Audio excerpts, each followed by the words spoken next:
The billionaire CEO pulled his baseball cap low and stepped into his own store. Nobody recognized Marcus Thompson, not the cashiers, not the security guard, not even the manager who was supposed to be running this place. He'd come here undercover for a reason. But nothing could have prepared him for what he heard next.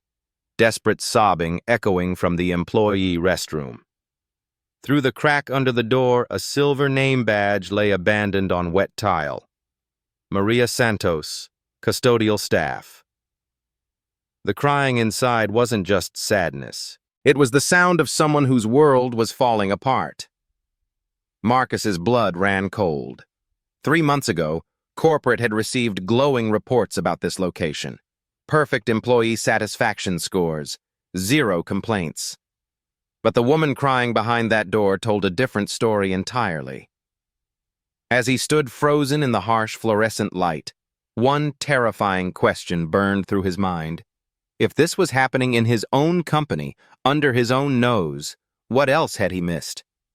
The truth he was about to uncover would be worse than anything he'd imagined, and it would force him to question everything he thought he knew about leadership, loyalty, and the real cost of looking the other way. What started as a routine visit was about to become the most important 48 hours of his career. Stay with me, because what happens next will change how you see workplace leadership forever. Marcus knocked gently on the restroom door. "Excuse me, are you okay in there?" The sobbing stopped abruptly. He heard shuffling, then the sound of someone trying to compose themselves. I'm fine. Just give me a minute." But her voice betrayed everything. This wasn't fine. This was a woman on the edge. When Maria Santos finally emerged, Marcus saw a petite Latina woman in her early 40s, her custodial uniform wrinkled and her eyes red from crying. She quickly bent to retrieve her name badge, but her hands were shaking so badly she could barely grasp it. "I'm sorry," she whispered, not making eye contact. "I shouldn't be. I need to get back to work." Marcus studied her more closely. Maria's hands were cracked and raw from harsh cleaning chemicals. Dark circles shadowed her eyes, the kind that come from working multiple jobs and getting too little sleep. But it was something else that caught his attention. The way she flinched when footsteps approached from the main floor. "You don't look fine," Marcus said softly. "I'm Mike, by the way. Just started here today." Maria glanced up, seeming to assess whether this stranger could be trusted. After a moment, her shoulders sagged with exhaustion. "It's just, everything's falling apart," she admitted. "My daughter Sophia needs surgery. Her heart condition is getting worse, and I can't afford—" She stopped herself, shaking her head. "I'm sorry. You don't need to hear this." "How long have you worked here?" Marcus asked. 3 years. Never missed a day. Never been late. But lately, she gestured helplessly toward a bulletin board covered in work schedules. Marcus followed her gaze and felt his stomach drop. The schedule was a mess of crossed-out shifts, reduced hours, and handwritten changes. Maria's name appeared sporadically, sometimes 20 hours one week, 35 the next, then dropped back to 15. No consistency, no way to budget or plan. "They keep cutting my hours," Maria explained, her voice barely audible. "Mr. Miller says it's corporate policy, but I don't understand. The store's always busy. We're always understaffed." Marcus's jaw clenched. He knew the corporate policy on scheduling, and this wasn't it. Full-time employees were guaranteed consistent hours. What he was seeing looked like deliberate manipulation. "And when I asked about the health insurance that was supposed to kick in after 90 days, Maria's voice cracked. "He said I wasn't eligible because my hours were too irregular." The pieces were starting to form a picture that made Marcus's blood boil, but he forced himself to stay calm, to keep playing his role. "That doesn't sound right," he said carefully. Maria looked around nervously, then leaned closer. "There are others too. Tommy in electronics, Sarah in cosmetics. We're all having the same problems. But Mr. Miller says if we don't like it, plenty of people would be happy to take our jobs." A chill ran down Marcus's spine. Brad Miller. He remembered the name from the management roster. Regional manager, good performance reviews, no red flags in his file. At least none that had made it to corporate. Listen, Mike, Maria continued, her voice dropping to a whisper. I need this job. My daughter, she's only 8, and without the surgery. She couldn't finish the sentence. Marcus watched as she pinned her name badge back onto her uniform with trembling fingers. That small silver rectangle represented everything to her. Her daughter's medical care, their rent, their survival. And someone was using that desperation against her. I should go, Maria said, glancing toward the main floor. My shift ends at 11, but I'm supposed to come back at 6 tomorrow morning for inventory. Mr. Miller scheduled me for a double shift, but somehow the system only shows 8 hours of pay. As she walked away, Marcus noticed her slight limp, probably from standing on concrete floors for years without proper support. The company handbook clearly stated that employees were entitled to anti-fatigue mats and ergonomic support, another policy that apparently wasn't being followed. Marcus stood alone in the hallway, staring at that chaotic schedule board. Each crossed-out shift represented a family struggling to make ends meet. Each arbitrary hour cut meant someone choosing between groceries and gas money. He'd built Thompson Enterprises on the principle that good companies take care of their people. But somewhere in the gap between boardroom policies and floor-level reality, that principle was being systematically destroyed. The question was, how deep did this go, and who else was suffering while he sat in his ivory tower, oblivious to their pain? Marcus didn't have to wait long to see the system in action. The next morning, he watched from the break room as Maria clocked in for her 6 a.m. shift. She moved carefully, favoring her left leg, but her face was determined. Whatever struggles she faced at home, she was here, ready to work. At 6:47 a.m., Brad Miller emerged from his office. Brad was exactly what Marcus had expected. Mid-30s, overly gelled hair, and the kind of swagger that came from having just enough power to abuse it. He wore his manager badge like a weapon, and his eyes immediately found Maria mopping near the electronics section. "Santos!" Brad's voice cut across the store like a whip crack. Maria's shoulders tensed, but she continued working. "Santos, I'm talking to you!" She finally looked up, her face carefully neutral. "Yes, Mr. Miller? This floor is still dirty. What exactly have you been doing for the past hour?" Marcus watched Maria's jaw tighten. The floor was spotless. He could see his reflection in the tiles, but she simply nodded. "I'll go over it again." "You better. And next time, maybe try actually working instead of feeling sorry for yourself." Brad's voice dripped with contempt. "Speaking of which, I need to see you in my office. Now." Marcus felt his hands clench into fists. He forced himself to stay seated, to keep observing. If he intervened now, he'd blow his cover before understanding the full scope of the problem. In Brad's office, Maria stood while Brad remained seated, a deliberate power play that made Marcus's skin crawl. Through the glass partition, he could see Maria's posture grow smaller with each word Brad spoke. Tommy Chen, the electronics clerk Maria had mentioned, slipped into the break room and sat down heavily beside Marcus. "Poor Maria," Tommy muttered, shaking his head. "Third time this week she's been called in there." "What's he saying to her?" Marcus asked. Tommy glanced around nervously. "Same thing he says to all of us. That we're lucky to have jobs. That people like us—" He paused, seeming to choose his words carefully. "That we should be grateful for whatever hours we get." "People like us?" "You know, immigrants, single mothers, people who can't afford to quit." Tommy's voice was bitter. "Brad knows exactly who he can push around." Through the glass, Marcus watched Brad lean back in his chair, his body language radiating casual cruelty. Maria stood rigid, her hands clasped behind her back like a soldier enduring inspection. Then Brad did something that made Marcus's vision go red. He pulled out Maria's timesheet and began making changes with a red pen right in front of her. Marcus couldn't hear the words, but he could see Maria's face crumple as Brad slashed through her recorded hours. "He's cutting her time again," Tommy whispered, probably claiming she took unauthorized breaks or something. "Last week, he docked Sarah 3 hours for excessive bathroom usage. She's pregnant." Marcus reached for his phone, his fingers finding the voice recorder app. Whatever was happening in that office, he needed evidence. Through the thin walls, Brad's voice carried clearly. "Told you before, Santos, if you can't handle the workload without getting emotional, maybe this isn't the right job for you. There are plenty of people who'd be grateful for your position." Please, Mr. Miller. Maria's voice was barely audible. I just need consistent hours. "My daughter, your personal problems aren't my concern.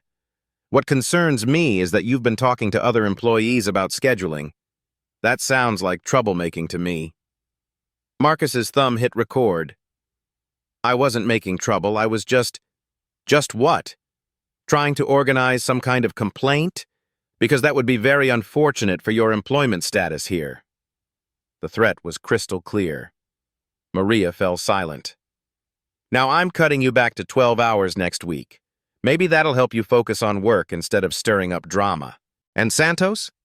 If I hear you've been talking to anyone else about scheduling or policies, we'll need to discuss whether you're a good fit for this company at all." Marcus watched Maria nod silently, her dignity stripped away piece by piece. When she finally emerged from the office, her face was pale but composed. She walked past the break room without looking in, her head held high despite everything. But Marcus had seen enough. The phone in his pocket contained Brad's own words, a smoking gun that revealed the systematic abuse of power happening under Thompson Enterprises' name. As Brad returned to his office, whistling casually like he hadn't just destroyed someone's week, Marcus felt something crystallize inside him. This wasn't just about Maria anymore. This was about every vulnerable employee who'd been ground down by petty tyrants like Brad Miller. The time for observation was over. Now it was time to see just how deep this corruption went. Marcus left the store that evening with his mind racing. He drove his rental car, a modest sedan, nothing that would draw attention, back to the budget hotel where he'd been staying under his fake identity. In room 237, surrounded by corporate reports and employee files, he began planning his next move. The recording on his phone played back Brad's threats, each word like a nail in the man's professional coffin. But Marcus knew this was just the tip of the iceberg. If Brad felt comfortable enough to openly threaten employees, what was he doing when he thought nobody was watching? Marcus pulled up the store's employment records on his laptop. What he found made his stomach turn. Over the past 8 months, the store had seen a 60% turnover rate among hourly employees. The official reason listed for most departures was voluntary resignation, but Marcus could read between the lines. People didn't voluntarily leave jobs in an economy like this. They were driven out. He cross-referenced the departure dates with Brad's performance reviews. Ironically, Brad's numbers looked stellar. Labor costs down 23%, efficiency ratings up, 0 formal complaints filed with HR. On paper, Brad Miller was a model manager. But Marcus was beginning to understand how Brad had gamed the system. Keep employees desperate and scared, prevent them from working enough hours to qualify for benefits, and make sure anyone who might complain simply disappeared from the roster. It was elegant in its cruelty. Marcus opened a new browser window and began crafting his deeper cover story. Mike Henderson, laid-off construction worker, desperate for any job, no family to worry about, just grateful for the opportunity. The kind of employee Brad would see as perfectly exploitable. He practiced the persona in the mirror, adjusting his posture, his speech patterns, even his walk. Marcus had grown up in neighborhoods like this before his business took off. He knew how to blend in. The key was remembering rather than acting. The next morning, Marcus returned to the store in his worn jeans and second-hand work boots. He approached Brad's office with the perfect mixture of desperation and eagerness. "Excuse me, Mr. Miller? I heard you might have some openings. I'm willing to work any shift, any hours you need." Brad looked up from his computer, his eyes immediately assessing this new potential victim. Marcus could practically see the calculations running through the man's head. Another desperate worker to manipulate. "Experience?" "Construction mostly, but that dried up. I need steady work. I'm not picky about the job. Cleaning, stocking, whatever you got." "References?" Marcus handed over a carefully crafted resume, complete with fake references he'd arranged through contacts. "These guys will vouch for me. I show up, I work hard, I don't cause problems." Brad's smile was predatory. "I like that attitude. Tell you what, Mike, I can start you in custodial. Night shift, $12 an hour. You'll be working with Maria, but don't let her fill your head with complaints. She's got a tendency toward drama." The casual cruelty in Brad's voice made Marcus want to reach across the desk, but he forced himself to nod eagerly. "That sounds perfect, sir. When do I start?" "Tonight, 10 p.m. to 6 a.m. And Mike?" Brad leaned forward. "I reward loyalty and hard work. Employees who understand how things work here do well. Employees who cause trouble don't." Marcus nodded like he understood perfectly. And he did, just not in the way Brad intended. That evening, Marcus changed into his work clothes in the store bathroom, transforming himself completely into Mike Henderson. He pinned his temporary name tag to his shirt, the plastic rectangle feeling foreign after years of expensive suits and boardroom meetings. When Maria arrived for the night shift, she looked surprised to see him. "You came back," she said quietly. "Told you I needed the job," Marcus replied. "Guess we're working together." Maria studied his face, perhaps sensing something different about this new employee but unable to place what it was. "Stick close to me tonight," she said finally. "I'll show you the ropes. And Mike, everything I told you yesterday about being careful around Mr. Miller, double that for the night shift. That's when he does his worst work." As the store lights dimmed and the last customers filtered out, Marcus felt the weight of what he was about to discover. Somewhere in the next 8 hours, he would learn the full extent of Brad Miller's operation. He was no longer just observing the problem, he was about to live it. The store transformed after closing time. What had seemed like a normal retail environment during the day revealed its true nature in the fluorescent-lit shadows of the night shift. Marcus followed Maria through her routine, learning the intricate choreography of overnight custodial work. But within the first hour, he began noticing things that made his blood pressure rise. "Maria, why are you cleaning the employee break room with the same supplies you use for the bathrooms?" he asked, watching her rinse a mop in a bucket that reeked of industrial disinfectant. She glanced around nervously before answering. "Mr. Miller cut the cleaning supply budget, says we're using too much." She held up a nearly empty bottle of floor cleaner. "This has to last the whole week for the entire store." Marcus knew the corporate allocation for cleaning supplies. This store should have 10 times what he was seeing. At 11:30 p.m., Brad made his first appearance. He prowled through the aisles like a predator, his footsteps echoing in the empty store. When he found Maria restocking paper towels in the customer restrooms, his voice cut through the silence. "Santos, you're moving too slow. At this rate, you'll be here until morning." "I'm working as fast as I can, Mr. Miller." "Not fast enough. I'm docking 30 minutes from your timesheet for inefficiency." Marcus watched from behind a display rack as Brad pulled out his phone and made a note. 30 minutes. $6 stolen right in front of his eyes. But it got worse. At 1:15 a.m., Brad returned with a clipboard. "Santos, Henderson, come here." They gathered in the main aisle as Brad consulted his notes. "Corporate's been asking questions about our labor costs. Starting next week, we're implementing some efficiency measures." He smiled like he was announcing bonuses. "Instead of 2 people on night custodial, we're going back to 1. Maria's face went pale. "Mr. Miller, this is a 45,000 square foot store. One person can't." "One person can and will. Maria, since you've been here longer, you keep the position. But you'll need to handle the full workload in the same time frame." Marcus did the math in his head. What they were doing tonight with 2 people was already pushing the limits of human endurance. Asking one person to do it all was physically impossible. "If you can't handle it," Brad continued, "I can always find someone who can." After Brad left, Maria slumped against a checkout counter. "I can't do this whole store alone," she whispered. "But if I complain—" "You'll lose the job entirely," Marcus finished. She nodded, tears forming in her eyes. "My daughter's surgery is scheduled for next month. I need this insurance." That's when Marcus noticed something that made his investigative instincts flare.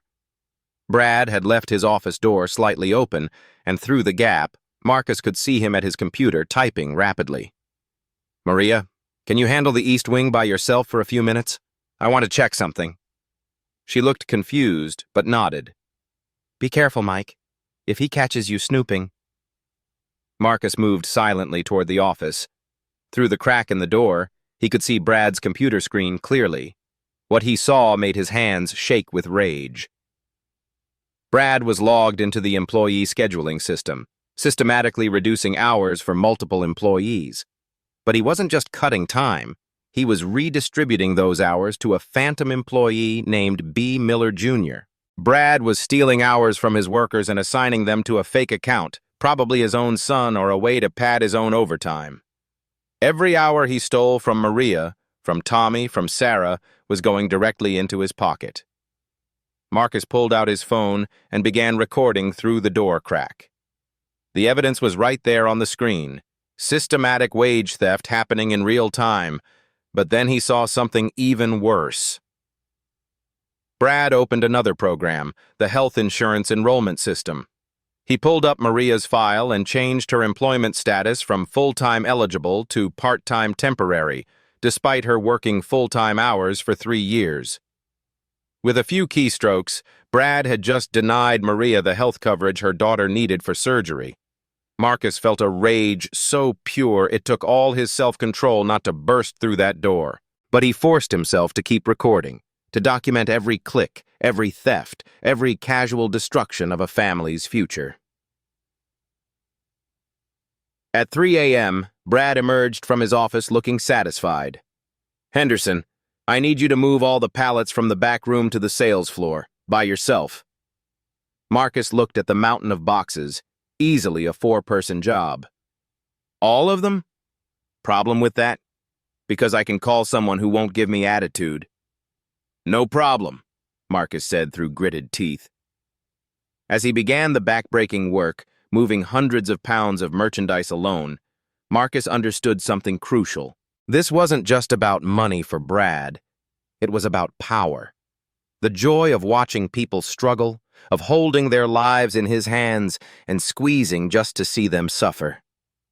By 4 a.m., Marcus's back was screaming and his hands were raw, but he'd gathered enough evidence to destroy Brad Miller's career 10 times over. Wage theft, benefit fraud, unsafe working conditions, workplace harassment. It was a masterclass in how to abuse every labor law on the books. But as dawn approached and he watched Maria limp through her final tasks, barely able to stand after 10 hours of brutal work, Marcus realized something that changed everything.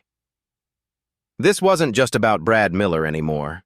This was about a system that allowed predators like Brad to thrive while good people like Maria suffered in silence. And that system started at the top, with him. Tomorrow, it would all come to an end. But first, he needed one more piece of evidence, the smoking gun that would make his case unshakable. Marcus's opportunity came at 5:30 a.m., just as the night shift was winding down. Brad had disappeared into his office for what he called his end-of-shift paperwork, leaving Marcus and Maria to finish the final cleaning tasks. But Marcus had noticed a pattern over the past few hours. Every 30 minutes, Brad's office phone would ring with the same distinctive ringtone. 2 short bursts, followed by a longer one. Each time, Brad would answer in hushed tones, speaking for exactly 3 to 4 minutes before hanging up. As Maria gathered the cleaning supplies, Marcus made his decision. "I'm going to empty the trash in the office area," he told her. Maria looked concerned. "Mr. Miller doesn't like anyone near his office when he's doing paperwork. I'll be quick." Marcus grabbed a trash bin and pushed his cart toward the administrative area. The office hallway was dimly lit, with Brad's office at the far end. Through the frosted glass, he could see Brad's silhouette hunched over his desk. Then the phone rang. 2 short bursts, 1 long. Marcus positioned himself near the supply closet adjacent to Brad's office, close enough to hear but hidden from view. He pulled out his phone and started recording. "Miller here," Brad answered, his voice low but audible through the thin walls. "Yeah, I got your numbers for this week. Santos is down to 12 hours, Chen's at 15, the pregnant one, Sarah. I'm putting her on inventory duty. That'll make her quit within a month." Marcus's blood ran cold. Brad was reporting to someone about his systematic harassment of employees. No complaints filed. They're too scared to go to corporate. I've made sure of that." Brad chuckled. "The beauty is, corporate sees our labor costs dropping and thinks I'm some kind of efficiency genius." The voice on the other end was muffled, but Marcus could make out a question about documentation. "Of course I'm covering my tracks. I've got fake performance reviews for all of them. Attitude problems, reliability issues. You know the drill. If anyone ever asks, I've got a paper trail showing they deserved what they got." Marcus heard papers rustling as Brad pulled out files. "Here's the beautiful part. I'm billing all their cut hours to my nephew's employee ID. Kid's making $800 a week and he's never set foot in the store. Corporate pays the wages to an account I control, and I just pocket the difference."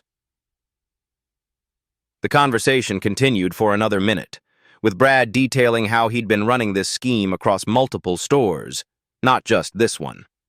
Every word was being captured on Marcus's phone, a complete confession to federal wage theft, conspiracy, and fraud. But then Brad said something that made Marcus's hands tremble with rage. "The Santos woman is the perfect target. Single mother, needs the insurance, doesn't speak up. I could cut her to 0 hours and she'd still show up begging for work. Her kid needs some kind of heart surgery, so she'll take whatever abuse I dish out." The casual cruelty in Brad's voice, the way he spoke about Maria's desperation as a tool for his entertainment, pushed Marcus past his breaking point. "Yeah, I know the type," Brad continued. "These people are grateful for scraps. They think they're lucky to have any job at all. Makes them real easy to control." Marcus heard Brad's chair creak as he leaned back. "Don't worry about exposure. Who's gonna believe them? A bunch of immigrants and high school dropouts against a regional manager with stellar performance reviews? Corporate would laugh them out of the building." The call ended with Brad scheduling another check-in for the following week. As Marcus heard the phone click into its cradle, he realized he'd just recorded a complete confession, not just to the crimes Brad was committing, but to his entire philosophy of exploitation. Marcus quickly backed away from the office, his heart pounding. He had everything he needed: the recorded calls, the computer screen footage of Brad manipulating timesheets, photographic evidence of unsafe working conditions, and now this. Brad's own words proving premeditated, systematic abuse of vulnerable employees. As he rejoined Maria for the final cleaning tasks, Marcus noticed she was moving even more slowly than usual. Her face was pale, and she kept pressing her hand to her chest. "Maria, are you okay?" "Just tired," she said, but Marcus could see it was more than that. The stress, the physical demands, the constant fear, it was literally killing her. "When was the last time you saw a doctor?" Maria laughed bitterly. "Doctors cost money. My insurance doesn't kick in until I work full-time for 90 days straight. But Mr. Miller makes sure that never happens." Marcus watched her struggle to lift a bag of trash that weighed less than 30 pounds. This woman was working herself to death for a man who saw her suffering as entertainment. At 6 a.m. sharp, Brad emerged from his office with a stack of paperwork and a satisfied smile. "Good work tonight, people. Santos, make sure you're here at 2 p.m. for inventory. Henderson, I might have some more shifts for you if you keep this up." As Brad walked away, whistling tunelessly, Marcus felt the weight of the evidence on his phone. Tomorrow morning, he would end Brad Miller's reign of terror. But tonight, he had to watch Maria hobble to her car, knowing she'd be back in 8 hours to face it all again. The smoking gun was loaded. Now it was time to fire. Marcus didn't sleep that night. He spent the early morning hours in his hotel room, organizing evidence and making phone calls. By 8 a.m., he had assembled a comprehensive file of Brad Miller's crimes, complete with recorded confessions, photographic evidence, and financial documentation.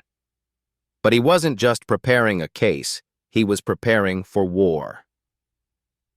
At 1:45 p.m., Marcus returned to the store as Mike Henderson one last time. He found Maria in the break room, trying to force down a peanut butter sandwich despite obvious nausea.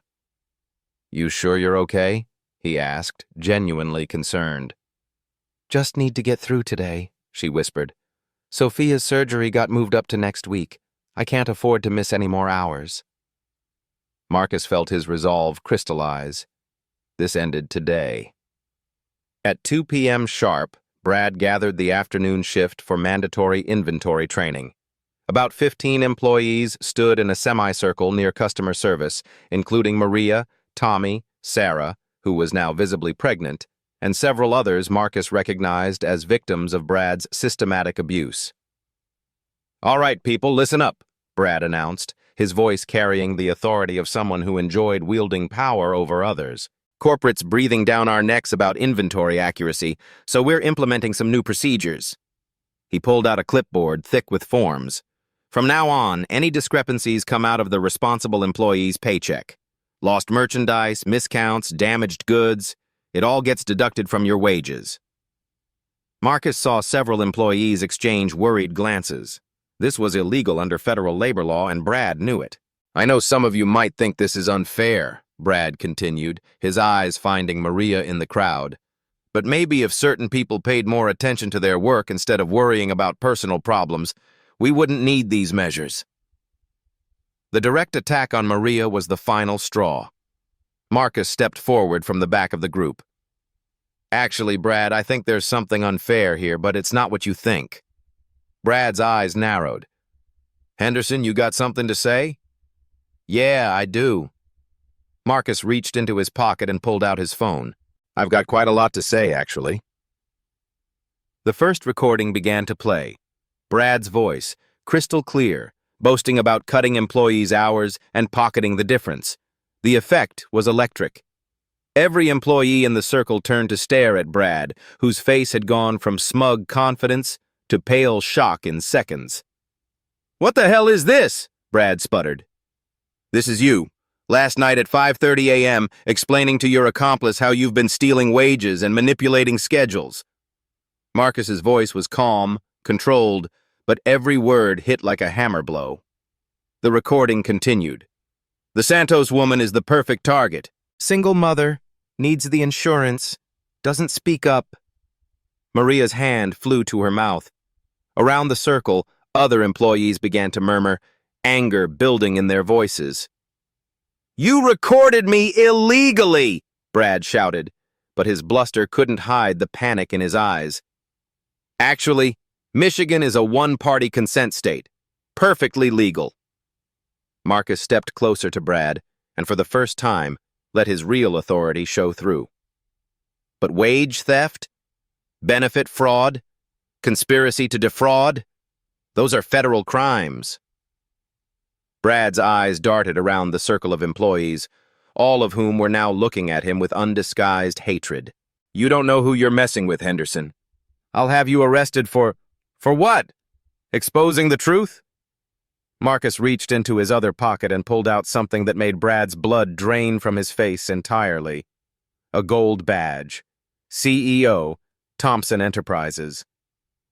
The silence that followed was deafening. Marcus could hear the hum of the fluorescent lights, the distant sound of shopping carts, the sharp intake of breath from 15 employees who suddenly understood what they were witnessing. "My name isn't Mike Henderson," Marcus said, his voice carrying across the store.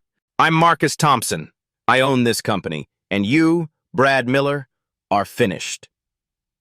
The explosion of reactions was immediate. Gasps, whispers, a few employees stepping back in shock. But Marcus kept his eyes locked on Brad, whose face had cycled through shock, fear, and was now settling into desperate anger. "You can't do this!" Brad screamed. "I've got rights! I've got a contract!"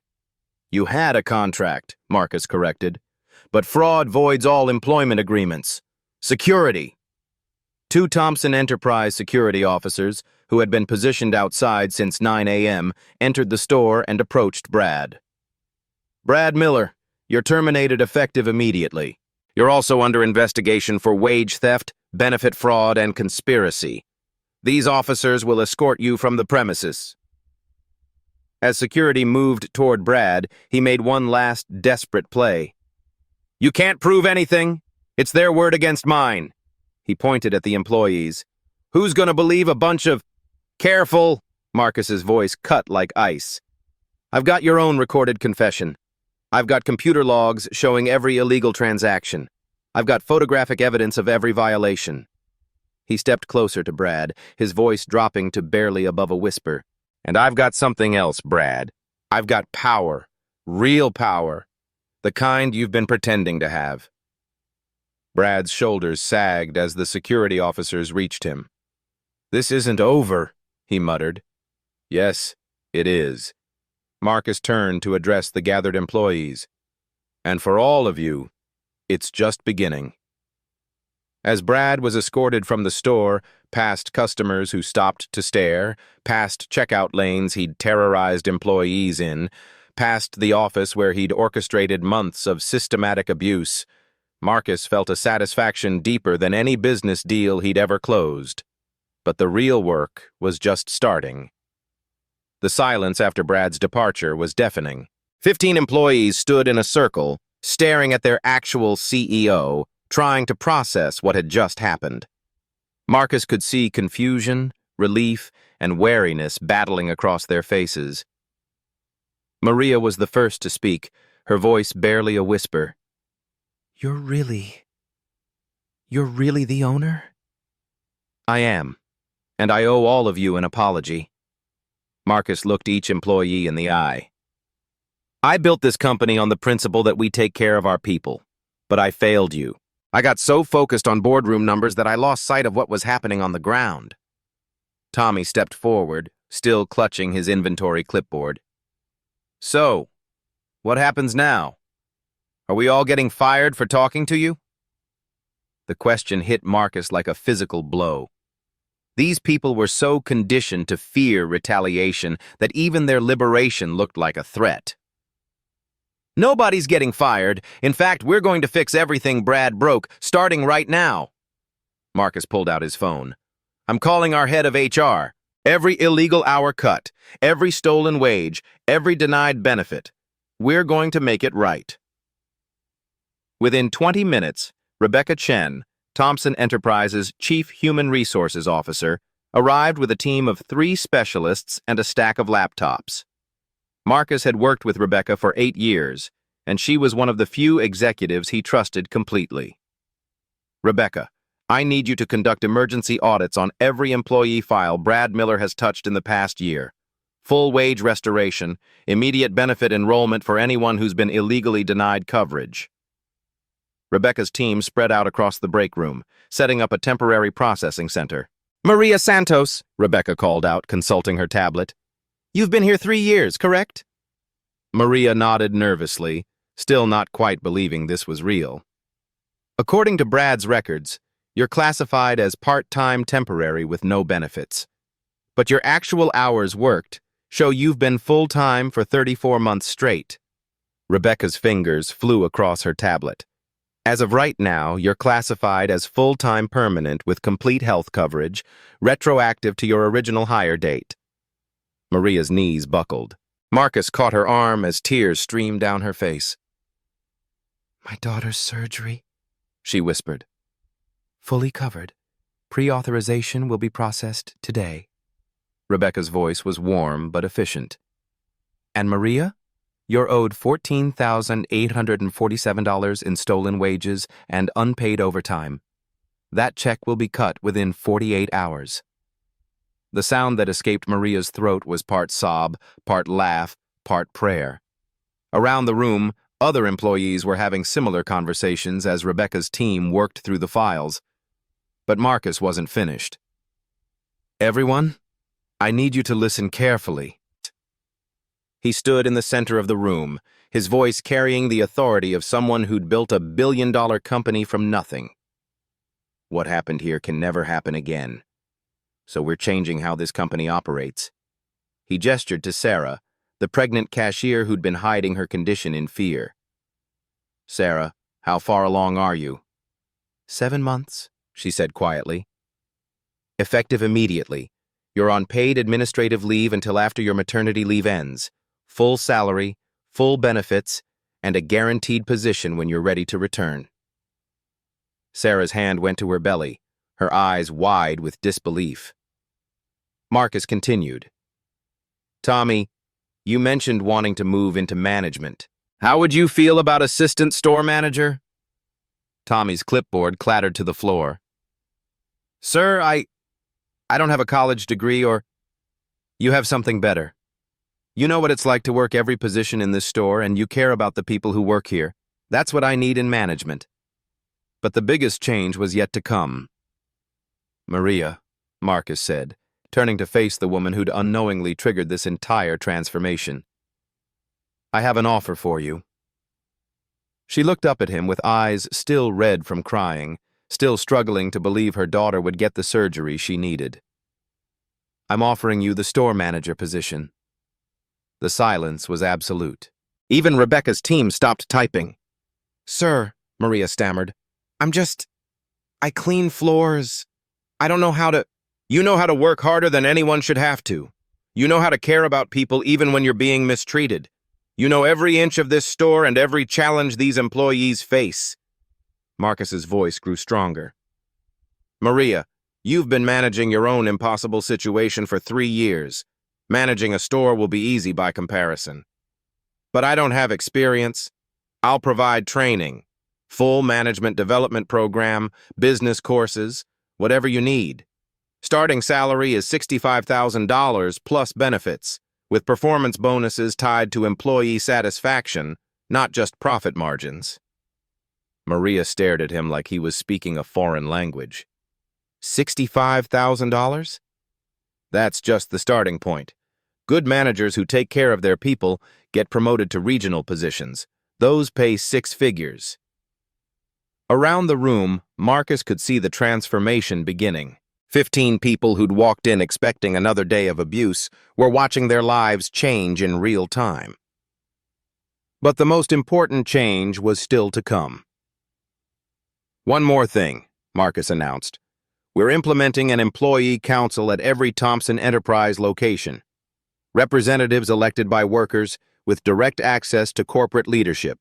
No retaliation, no intimidation, no fear. If something like this ever starts happening again, you'll have a direct line to stop it. He pulled out a business card and handed it to Maria. This has my personal cell phone number on it. If anyone, manager, regional director, even another CEO, ever treats you or your team the way Brad did, you call me immediately. Tommy raised his hand tentatively. What about Brad? Does he just get away with this? Marcus's expression hardened. Brad's case has been forwarded to federal investigators. Wage theft is a felony. He'll face criminal charges, and we'll be pursuing civil litigation to recover every penny he stole, not just from us, but from you. Rebecca looked up from her laptop. Speaking of which, Marcus, we've identified similar patterns at 4 other stores. Same MO, different managers. Same response. Full investigations, complete restitution, and anyone involved gets prosecuted to the fullest extent of the law. Marcus's voice carried the weight of absolute commitment. We're not just fixing this store. We're fixing the entire company. As the afternoon wore on, Marcus watched 15 demoralized employees transform into something he'd never seen before. A real team. People who'd been isolated by fear were now talking to each other, sharing stories, discovering they weren't alone. Maria stood in the center of it all, still wearing her custodial uniform, but now carrying herself differently. The woman who'd been crying in a bathroom that morning was gone, replaced by someone who was beginning to understand her own worth. "Thank you," she said to Marcus, her voice steady for the first time since he'd met her. "Not just for the job or the money, for seeing us as people." Marcus felt a tightness in his chest. "Thank you for reminding me what leadership actually means." As the sun set over Detroit, Thompson's department store looked the same from the outside. But inside, everything had changed, and tomorrow, the real work would begin. 3 weeks later, Marcus returned to the store for what he'd privately started calling his reality check visits. But the scene that greeted him was almost unrecognizable from the place he'd infiltrated just a month before. The first thing he noticed was the sound, laughter coming from the employee break room. Real laughter, not the nervous kind people make when they're afraid their boss might be listening. In the break room, he found Tommy training 2 new hires on the inventory system, his natural leadership abilities finally given room to flourish. On the wall behind him hung a framed certificate, Assistant Manager of the Month, Employee Choice Award. "The key is accuracy, not speed," Tommy was explaining to the trainees. "We'd rather you take your time and get it right than rush and make mistakes. Nobody's going to yell at you for being thorough." Marcus smiled at the indirect reference to the old regime. Under Brad, employees had been terrorized into rushing through tasks, leading to errors that became excuses for further punishment. Near the customer service desk, Sarah was helping a customer process a return. At 8 months pregnant, she was glowing with the confidence of someone who knew her job was secure, regardless of her condition. The maternity leave policy Marcus had implemented store-wide had already been adopted by 3 major competitors, a ripple effect he hadn't anticipated but deeply appreciated. But it was Maria who represented the most dramatic transformation. Marcus found her in the store office, bent over a laptop with the focused intensity of someone mastering new skills. She'd traded her custodial uniform for business casual attire, and her nameplate now read, "Maria Santos, Store Manager." But more importantly, she carried herself with an authority that came from genuine competence, not fear. "How are the management courses going?" Marcus asked, settling into the chair across from her desk. "Challenging," Maria admitted, saving her work and looking up with a smile. "I never thought I'd be learning about profit margins and employee development strategies, but it's amazing what makes sense when you've actually worked every job in the building." She gestured to a chart on her wall showing employee satisfaction scores. The numbers had skyrocketed from Brad's abysmal ratings to industry-leading levels in just 3 weeks. "The team is incredible," Maria continued. "Once people stopped being afraid, they started bringing me ideas." Tommy suggested cross-training everyone so nobody feels trapped in one department. Sarah designed a new customer feedback system. Even the part-time high school kids are contributing innovations. Marcus looked through the office window at the sales floor, where he could see the tangible results of Maria's leadership. Employees moved with purpose rather than fear. Customers were actually smiling as they interacted with staff who seemed genuinely happy to help. "How's Sophia doing?" Marcus asked. Maria's entire face lit up. "She had her surgery last week. The doctors say the repair was perfect. She'll be able to run and play like any other kid." Her voice caught slightly. "She wants to meet you. She calls you the man who saved Mommy's job." "I'd like that very much." "There's something else," Maria said, pulling out a folder. "Remember how you asked me to document any other situations like what happened with Brad?" Marcus leaned forward, his attention sharpening. "I've been talking to managers at other retail chains. Not officially, just conversations at industry meetups." Marcus, what Brad was doing. It's not uncommon. The wage theft, the benefit manipulation, the psychological abuse, it's almost like there's a playbook being passed around. She opened the folder to reveal a compilation of stories from workers across the retail sector. I think Thompson Enterprise could lead an industry-wide change, not just fixing our own problems, but setting a standard that forces everyone else to follow. Marcus felt that familiar electricity of a big idea taking shape. What are you thinking? A certification program. Worker-verified fair employment or something like that. Stores that meet the standards get the certification. Customers can choose to shop at places that treat employees fairly. And the verification comes from the workers themselves, not corporate self-reporting. Exactly. Anonymous surveys, surprise audits, real accountability. Maria's eyes were bright with passion. We've got the credibility now. Everyone knows Thompson Enterprise was willing to investigate and fix its own problems publicly. Other companies would have to follow suit or look terrible by comparison. Marcus sat back, impressed by the strategic thinking. 6 months ago, Maria had been afraid to ask for consistent hours. Now she was designing industry-wide reform initiatives. Draft a proposal, he said. Full business plan, implementation strategy, budget requirements. I want to see it within 2 weeks. Maria nodded, already making notes. As Marcus prepared to leave, he took one more walk through the store. Near the electronics section, he spotted the bulletin board where Brad's chaotic scheduling had once terrorized employees. Now it displayed a clean, predictable schedule where every employee knew their hours weeks in advance, alongside photos from the store's first-ever employee appreciation picnic. At the customer service desk, a familiar sight caught his eye. The same silver name badge that had fallen to the bathroom floor a month ago. But now it read, Maria Santos, store manager, and it was pinned to a blazer instead of a custodial uniform. As he headed for the exit, Tommy called out from behind the electronics counter. Mr. Thompson, before you go, we wanted to give you something. Tommy produced a framed photo. The entire store team gathered around the new employee break room, which had been renovated with comfortable seating, a proper kitchenette, and large windows that let in natural light. In the center of the group, Maria held a small plaque that read, Thompson's Department Store, Employee Choice Best Place to Work 2024. It's not an official award, Tommy explained with a grin. We made it ourselves, but we figured if anyone should decide whether a place is good to work, it should be the people who actually work there. Marcus accepted the photo, feeling an unexpected tightness in his throat. In all his years of business success, no recognition had meant more. Thank you, he said simply. All of you. As he walked to his car, Marcus reflected on how profoundly the last month had changed not just this store, but his entire understanding of leadership. He'd started this journey thinking he was rescuing his employees from a bad manager. Instead, they'd rescued him from becoming the kind of leader who loses sight of why businesses exist in the first place, to serve people, not just profits.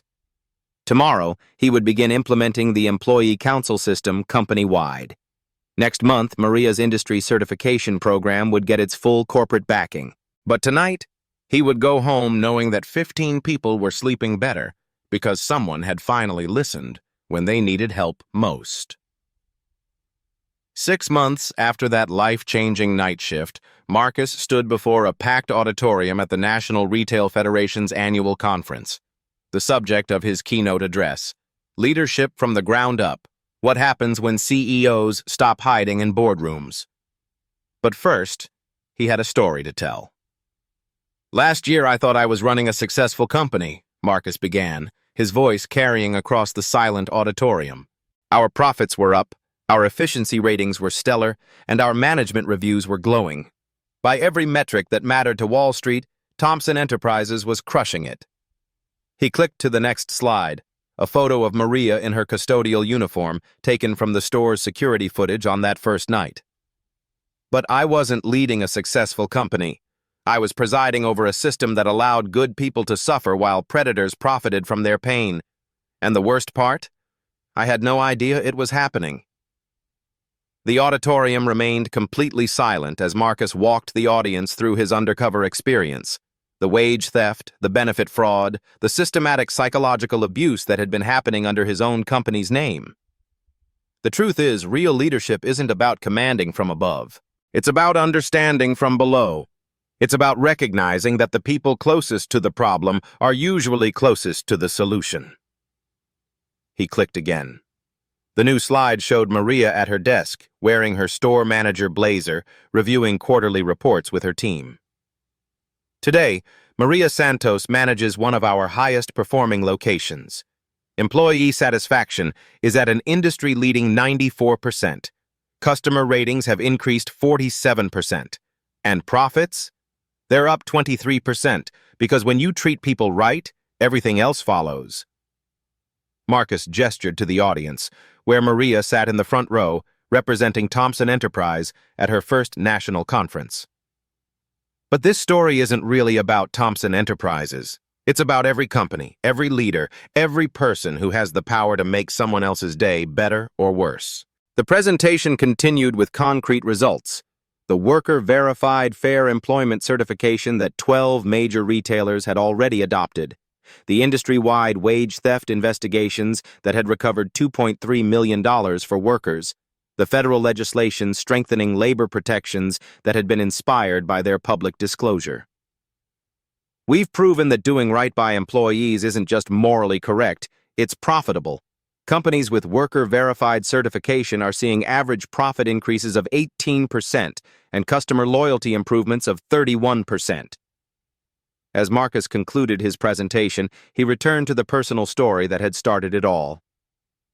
6 months ago, I heard someone crying in a bathroom and decided to investigate. That moment of basic human curiosity changed everything. Not just for Maria, not just for Thompson Enterprise, but for thousands of workers across the industry. He paused, looking directly into the cameras that were broadcasting this keynote live. So here's my challenge to every leader watching this. When was the last time you really listened to the people who work for you? Not in a scripted meeting or a sanitized survey, but really listened? When did you last see your workplace through the eyes of someone who can't afford to lose their job? Marcus stepped closer to the edge of the stage. Real leadership means lifting others up, especially when nobody's watching. It means using your power to protect people, not profit from their vulnerability. And it means having the courage to admit when your systems are broken and the determination to fix them. The final slide appeared.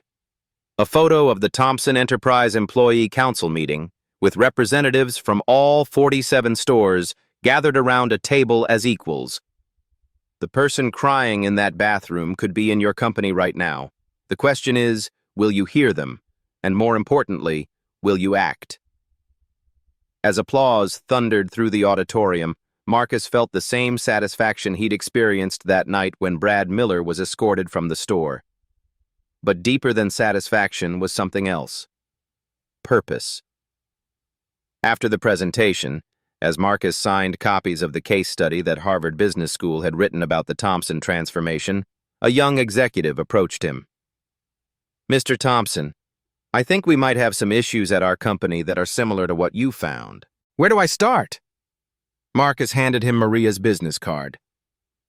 Start by listening, really listening.